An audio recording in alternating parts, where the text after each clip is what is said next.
Language sucks. It is a flawed representation of truth. I've studied a lot. I'm studying a Master of Counselling. I've looked into a variety of different modalities, different spiritualities, different religions. And what I get hung up upon is the fact that all of it seems to be talking about the same creature, the human animal, the human experience. And yet, it all uses different language, and often that language is in conflict with one another, right? Often religions block each other off. If one is true, all others are false. But they all feel that way. Same thing for spiritual practices. Some are inclusive, some are eclectic, but most are exclusatory, right? Same thing for psychological theories or theories of therapy. They all tend to frame the inner perspective around certain assumptions and beliefs. But how can that be true? How can there be believers, followers, scientific evidence for truth when it's all pointing to the same human experience, the same animal, the same genetics? Doesn't make sense to me. And I think the problem is language. We're trying to convert physical sensations, mental phenomena, and spiritual experiences into code. Language is code. The bigger your vocabulary, the more access to the code you have, but ultimately it's still code. What you're hearing right now is me interpreting my inner feelings, my brain mush, and expressing it to you through words. It comes through the computer, through the earbuds, and you decode it into your brain mush. But what you're hearing and what I'm saying aren't exactly the same, because you're reading code. You're interpreting, the words on a page or the audible sound. Now, yes, you've got tone. Yes, you've got inflection. Yes, you've got volume and all of those other non-verbals. But ultimately, it's still not a full representation of what I'm hoping to commit, what I'm hoping to share. And the same thing is true for religious texts. I've had this discussion with multiple people from multiple religions, and they insist that their book, their beliefs are the true word of God. And I'm not pointing to any one tradition or practice. This is often universal. And I always get hung up because I'm like, okay, even if I was to believe you, that your book and your God is the one truth, how can I possibly interpret God's words? How can I, a fallible human, how can any human actually understand God's truth? Because it's communicated to us through words in a book. And once again, this isn't any one religion or any one practice. This seems to be universal. Because the same thing's true for the psychology theories that I'm reading. Through the ages, from Freud to Jung to Pavlov to, insert any psychologist, psychiatrist, therapist, any modality. They all explain with a variety of different premises and words and things what's happening in the inner world.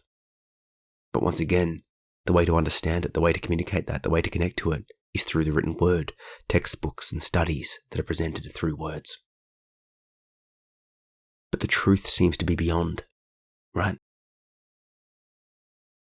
How can you condense the truth of the inner experience to words on a page? I don't think you can.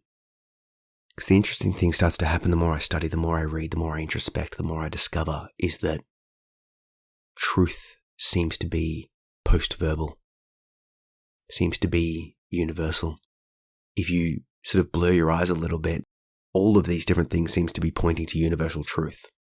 But we just get bogged down on the language. We get bogged down on the ritual. We get bogged down in the sort of minutiae and the discussion of the words and sort of lose the forest for the trees.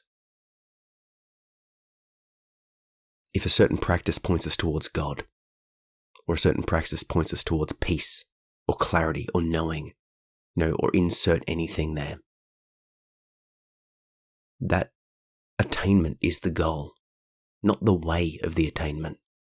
If I do a prayer through a certain religion, or a certain movements of physical yoga, for example, or a other sort of breathwork practice, or whatever it is, and it gets me to the place, to the connection, to the divine, that's the truth. But the moment I try and bring it back to you, the moment I try and share my experience is the moment it gets codified into words. And that's the moment that it loses a lot of itself. I feel like we get caught up on non-important nuance in the form of language, and that stops us.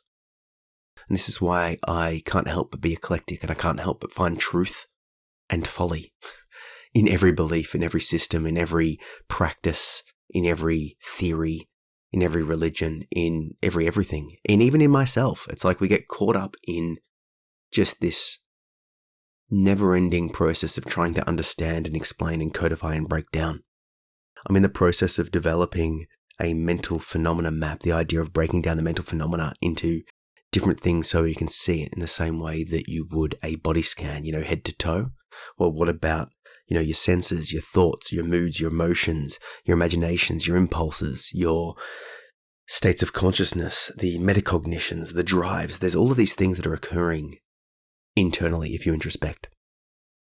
I'm in the process of mapping that out. And what I'm discovering is that the act of trying to sort of deconstruct and decontextualize and break it all down is inherently flawed because I'm putting language and words onto a mental phenomena. I'm purposely trying to codify it.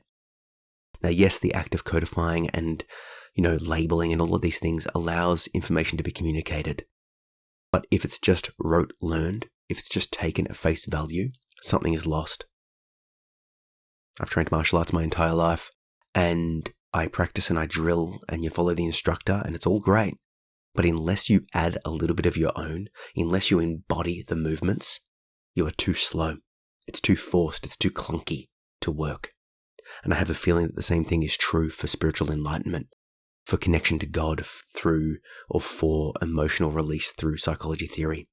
It all seems to be pointing to the same place, and perhaps there's wisdoms to be gained from all of it. But if we get locked into one practice, one process, and forsake others, or if we hold on to each process too much, we miss something, we lose something.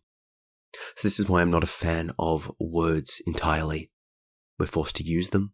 We're forced to go through the process. I mean, hopefully you're getting something from this talk now through the words. But my hope is, I guess, to be an energetic connection, feeling the process below or behind or through the words, not just the words themselves.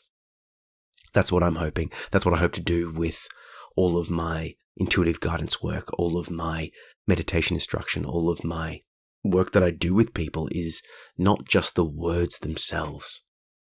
Offering people words is surface level. And yes, it's helpful, but there is so much more. Anyway, let me know what you think. With words, perhaps. But perhaps beyond as well. Catch up.